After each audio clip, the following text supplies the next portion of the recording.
사람의 아내를 돌려보내라. 그는 선지자라. 그가 너를 위하여 기도하리니 내가 살려니와 내가 돌려보내지 아니하면 너와 내게 속한 자가 다 반드시 죽을 줄 알지니라. 아멘. 오늘 선지자라는 제목으로 하나님 말씀을 선포하고자 합니다. 그 성경 역사상 선지자라는 호칭으로 최초로 사용된 인물이 아브라함이에요. 아브라함. 근데 그 선지자라고 부르신 이도 하나님이셔. 사람이 한 게 아니라 하나님이 아브라함에게 선지자라고 하셨어요. 우리 본문에도 읽을 때 나왔었잖아요. 근데 이런 말을 하실 때가 아브라함이 과연 선지자라고 불림받는 사람인가? 의구심이 들 정도야. 왜냐면은 자기 아내를 누이라고 해가지고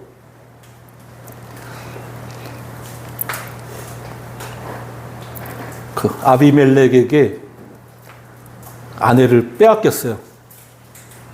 이게 전후 사정을 간략하게 살펴보면은 아브라함은 양도 키우고 소도 키우고 말도 키우는 목양하는 사람이에요. 목축업을 하는 사람이라 정착민이 아니에요. 농사 짓고 하는 정착민이 아니라 유목민이라 몽골의 유목민처럼 천막을 짓고서 여기 풀 많으니까 먹을 풀이 막 꼴이 많으니까 여기 있다가 또 이쪽으로 옮겼다가 저쪽으로 또 옮겼다가. 근데 가축의 먹이를 찾으려고 네게브 지역에 그랄 땅까지 흘러 들어오게 됐어요. 근데 그 그랄 땅에 그 지역의 맹주는 항상 있잖아요. 왜냐하면 권력은 공백이 없어요. 위에 수장이 죽으면은 누군가 그 권력을 밑에서 차지해. 우리 대한민국에서도 제가 태어나던 해 79년에 박 대통령이 이제 시해당하시고 돌아가시고 나서 권력이 붕 떴잖아요. 하지만 그 밑에 자리를 다 차지한 것처럼 어느 지역이나 다 그 권력의 그 힘이 있어요. 그 지역을 통솔 하려면은 뭔가 이렇게 질서를 유지하려면은 힘이 있어야 되고 그런 힘을 주신 것은 하나님이셔. 뭐 서로 이렇게 서로 싸워가지고 힘을 차지했듯이 아니면 뭐 능력이 있어서 차지했듯이 같은 그 배후에는 하나님께서 역사하시는 거죠. 근데 아브라함은 되게 두려워했어. 자기의 목숨이 빼앗길까봐. 심지어 1년 전에, 몇 개월 전에 사례를 통해서 언약의 후손을 주시겠다 하는 말씀도 듣고 하나님을 만났기도 했는데 인간 환경에 있다 보니까 하나님을 잊어버리고서는 두려움에 사로잡혀가지고 우리 저번에 애굽에서 너를 아내라고 안 하고 누이라고 했듯이 이번에도 누이라고 하자. 우리 거짓말한 건 아니니까. 과거 애굽에서 저질렀던 실패를 다시 반복할 정도로 되게 부족하고 연약한 사람이었어요. 근데 하나님은 선지자라고 하셔. 인간적으로 좀 이해가 안 가죠. 그러니까 이 말을 믿은 그랄왕 아비멜렉이 아무런 의심 없이 사라를 자신의 아내로 데리고 가요. 좀 이해가 안 가잖아요. 왜 굳이 할머니를, 물론 이쁘다고 하지만 되게 이뻤다고 했거든요.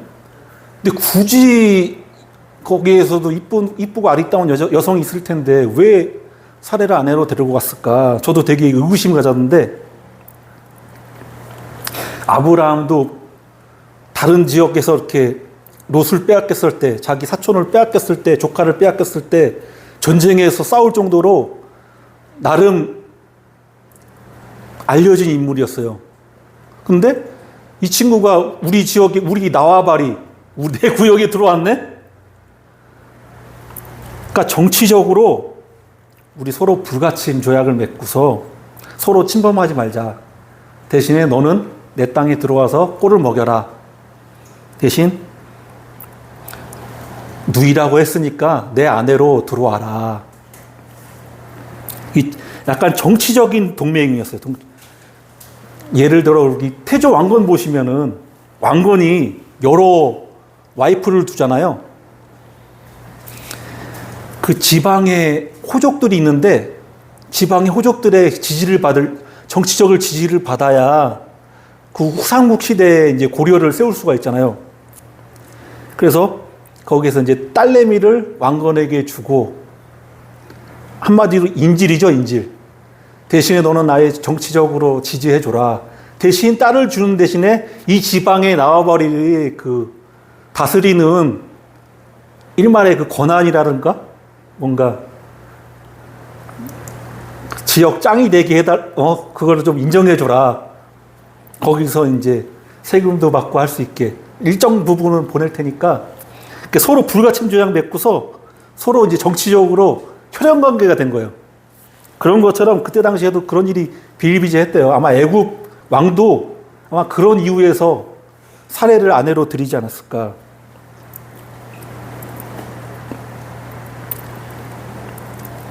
그래서 인간적인 계산과 두려움 때문에 하나님의 약속을 저버린 한심한 상황 속에서 하나님이 대뜸 나타나셔서 아비멜렉에게 선언해요. 아브라함은 선지자니까 그 아내를 건드리지 말고 다시 보내라. 분명히 하나님께서 그 전에 사라를 통하여서 약속의 자녀 이삭을 주겠다고 공언하셨는데, 그리고 그 이삭의 계보를 통해서 궁극적으로 인류를 구원할 메시아, 곧 예수 그리스도께서 오시게 되어 있거든요. 근데 만약에 아비멜렉이 사라를 범했다면은 이후 태어날 이삭의 혈통적으로 순결함이 의심받게 되고 믿음이 흔들리는 상황이 되거든요. 그리고 우리 예수 그리스도의 구속사적 계보가 흔들리는 위치에 있어요. 그래서 도저히 하나님이 관과하실 수 없는 상황이었어요. 아브라함은 두려움 속에서 언약의 통로를 내팽개쳤지만은 하나님은 신실하셨고, 하나님이 아비멜렉의 꿈에 직접 나타나서 강력하게 경고하세요. 창세기 20장 3절에 그 밤에 하나님이 아비멜렉에게 현몽하시고 그에게 이르시되 내가 데려간 이 여인으로 말미암아 내가 죽으리니 그는 남편이 있는 여자임이라. 아비멜렉은 되게 억울한 거야. 나는 사라를 가까이 하지도 않았을 뿐만 아니라 나 누이라고 철저하게 믿고 있었는데 아내라고 하니까 뒤통수 맞은 거잖아요. 어떻게 보면 아비멜렉은. 그럼에도 불구하고 하나님은 되게 다급하셨던 거예요. 그 상황에서. 사라를 손대지 못하게 하시려고. 그 메시아의 조상이 되던 아브라함의 혈통뿐만 아니라, 아브라함의 혈통은 이스마엘도 있어요. 근데 중요한 건 아브라함 혈통뿐만 아니라 반드시 사라를 통해서 낳은 아들이어야만 한다는 점이에요. 언약의 후손이란. 그래서 왜 사라를 통해서 얻어야 되냐. 아브라함의 행위와 상관없이 사라의 그 태를 순결하게 보호하신 이 사건은 창세기 3장 15절에 내가 너로 여자의 원수가 되게 하고 내 후손도 여자의 후손과 원수가 되게 하리니 여자의 후손은 내 머리를 상하게 할 것이고 너는 그의 발꿈치를 상하게 할 것이니라 하시고, 즉 남자의 씨가 아닌 성령을 통해서 동정녀 마리아의 몸에 태어나실 여인의 후손 예수 그리스도를 미리 보여주는 완벽한 예표가 되는 거예요. 사라가. 로마서 5장 12절에 그러므로 한 사람으로 말미암아 죄가 세상에 들어오고 죄로 말미암아 사망이 들어왔나니 이와 같이 모든 사람이 죄를 지었으므로 사망이 모든 사람에게 이르렀느니라. 여기서 한 사람은 하와가 아니라 아담을 가리켜요. 분명히 하와가 죄를 졌거든요. 근데 아담한테 죄를 물으셔 하나님은. 왜냐하면 하와와 언약을 맺으신 게 아니라 아담하고 분명히 언약을 맺으셨어. 어떤 언약이냐? 원시복음인데 절대 생명나무를 건드지 말라. 먹으면 반드시 죽는다. 라고 말씀하셨는데 하와가 어기고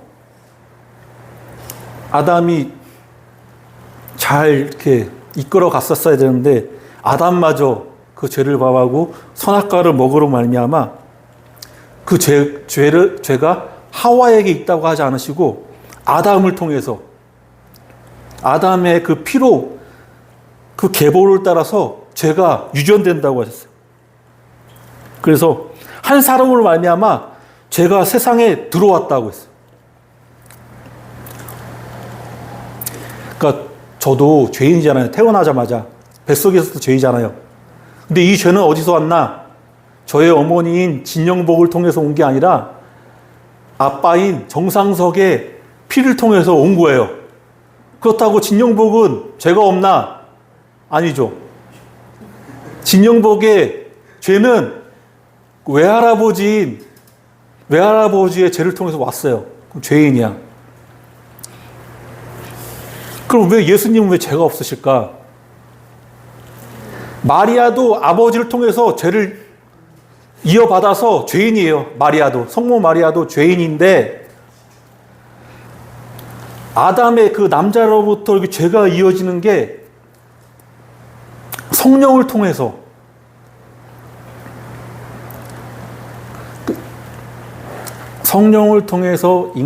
예수 그리스도를 잉태하셨기 때문에 죄가 없으셨어요. 왜 예수님은 죄가 없냐? 마리아도 죄인 아니었냐? 죄인 맞아요. 근데 죄는 아담의 후손으로부터 쭉 내려오기 때문에 예수님은 엄밀히 말하면 여인의 후손이에요. 남성의 후손이 아니라. 우리는 남자의 후손이지만 예수님은 여자의 후손이에요. 아담의 그 죄를 이어받지 않았기 때문에. 그 아침 일찍 아까 한 사람이 아담이라고 했잖아요. 아담을 통해서 죄가 들어왔다고 선언했는데 로마서 5장 19절에 한 사람이 순종하지 아니함으로 많은 사람이 죄인 된 것 같이 한 사람이 순종하심으로 많은 사람이 이인이 되리라. 여기서 순종하신 분은 바로 둘째 아담, 예수 그리스도세요. 예수 그리스도. 그래서 아침에 일찍에 하나님 만나서 깜짝 놀랐잖아요. 아비멜렉이 이제 신하를 소집해가지고 꿈 얘기하고 전하고선 아브라함을 불러서 되게 강력하게 책망해요. 내가 어찌하여 우리에게 이런 큰 죄를 빠질 뻔하게 하였느냐 하니까 아브라함이 두 가지 변명을 대요. 이곳 사람이 하나님을 두려워하지 않는데 나를 죽일까봐 두려웠다. 둘째는 사라는 정말 이복누이인데 누이도 맞고 마누라도 맞아요. 그러니까 절반의 진심과 절반의 거짓을 섞어서 얘기한 거예요. 엄밀히 말하면 아브라함이 잘못한 거죠. 근데 하나님께서 어떻게 보면 좀 엉뚱한데 이런 명령을 내세요. 그가 너를 위하여 기도하리니 내가 살려니와. 실제로 아브라함이 하나님께 기도하자 그 사라를 데리고 가는 사건으로 인해서 닫혀있던 아비멜렉의 집안의 여인의 태와 모든 가축들의 태를 닫혀 있었거든요. 근데 기도함으로 말미암아 다 치료해 주셨어요. 창세기 20장 17절에 아브라함이 하나님께 기도하며 하나님이 아비멜렉과 그의 아내와 요종을 치료하사 출산하게 하셨으니, 그 사라를 어찌든 간에 데리고 오므로 말미암아 완전 그 아비멜렉의 그 왕과 그 나라는 완전히 멸망할 지경이 돼 있어요. 애를 생산을 못하면은 그 나라는 망한과 진배 없잖아요. 근데 아브라함이 중보자, 선지자가 돼서 하나님과 아비멜렉 사이를 중보해가지고 기도해줘서 치유된 거예요. 그러니까 도덕적으로 보면은, 우리 인간적으로 볼 때는 아비멜렉이 뭐 좋게 잘못했나 싶지만 하나님께서 인정하시는 그런 중보의 권세가 아브라함에게 있었어요.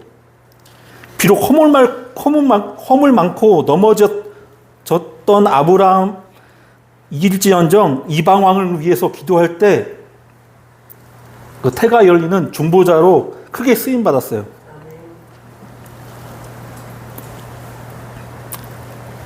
그러니까 이는 되게 커다란 우리 교훈을 안겨주는데, 죄로 인해서 죽을 수밖에 없는 우리 인류를 친히 예수님께서 십자가 지시고 지금도 하나님 우편에 서서 우리를 위해서 친히 간구하세요. 참된 중보자이자 대제사장인 예수 그리스도의 사역을 강력하게 예표하는 하나의 예예요. 로마서 8장 34절에 누가 정죄하리요? 죽으실 뿐 아니라 다시 살아나시는 그리스도 예수시니 그는 하나님 우편에 계신 자여 우리를 위하여 간구하시는 자시니라. 히브리서 7장 25절에 그러므로 자기를 힘입어 하나님께 나아가는 자들을 온전히 구원하실 수 있으니 이는 그가 항상 살아계셔 그들을 위하여 간구하심이라. 왜 얼토당토하게 왜 아브라함 선지자로 부르셨는가? 제가 저번 주에도 얘기했듯이 아브라함과 사라는 하나님의 것이에요. 하나님의 것. 그러니까 우리도 저도 되게 부족해요. 부족하지만 예수님 믿는 그 믿음 때문에 하나님께서 부족하지만 이 부족한 입술로 하나님 말씀을 선포하게 해주신 그런 놀라운 은혜를 베푸셨고, 여러분들도 각자 다 성령님께서 임하시고 예수님께서 함께 하시잖아요. 나는 부족할지언정 그래도 하나님께서 다 하나님의 것이야. 그래서 하나님과 믿지 않는 그 이웃들에게 하나님 말씀을 전하고 전파하는 중보자로서 선지자로서 하나하나 귀하게 쓰시려고 여기에 부르셨어요. 네. 선지자 아브라함의 모습은 우리 인간성을, 우리 자신의 정체성을 여실히 보여줘요. 그 믿음의 주상인라고 불리고 수많은 이적을 체험했거든요. 아브라함도. 근데 당장의 생명의 위협 앞에서 하나님을 신뢰하지 못하고 거짓말을 반복하는 게 아브라함과 저의 부족한 모습이고 한계예요. 이렇게 여기서 보듯이 인간의 의와 노력과 행위로는 절대 구원을 받을 수 없음을 하나님의 말씀은 잘 나타내고 있어요. 아브라함을 통해서.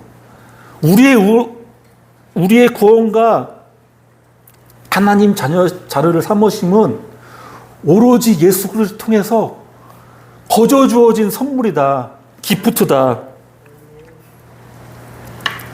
결론적으로 아비멜렉이 하나님을 두려워해서 사라를 보냈을 뿐만 아니라 양과 소와 노비와 선물을 주고 원하는 땅에 거해서 꼴을 먹을 수 있도록 호의를 베풀고 사라의 수치를 씻어주기 위해서 은 1000개를 줘요.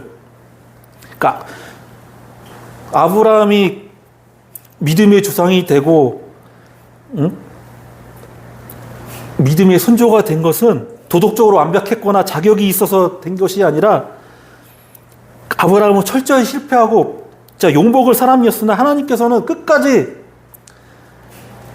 신실하셔서 아브라함을 선지자로, 왜냐하면 부족해도 내 자식이다. 여러분도 다 이제 결혼해서 자식 낳을 텐데 자식이 좀 마음에 안 들고 부족하다고 해서 버려요? 우리 드라마도 봐도 그렇고 우리 주변을 봐도 그렇고 오히려 부족하고 더 연약한 자녀가 더 눈에 밟히고 더 주고 싶어하는 게 부모의 마음이더라고요.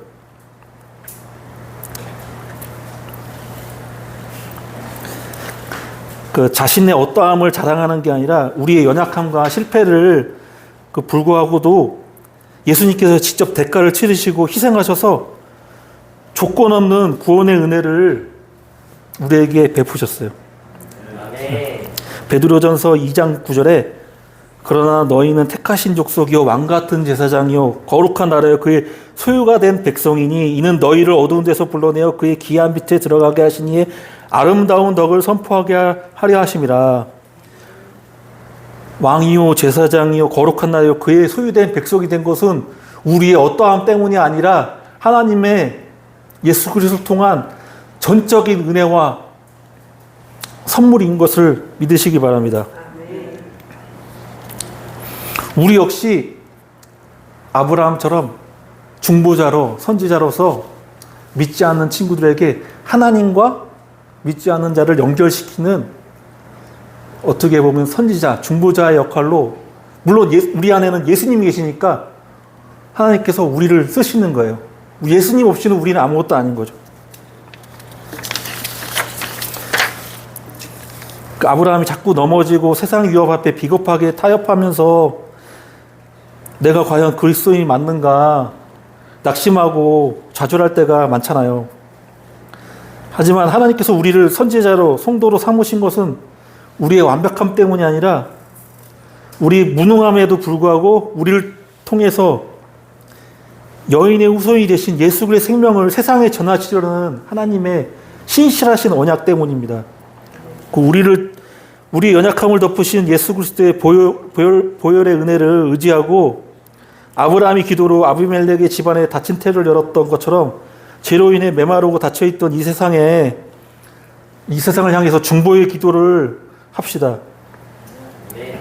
우리가 기도에 무릎을 꿇을 때, 기도를 할 때 세상이 치유되고 하나님의 구원의 역사가 완성될 줄을 믿습니다.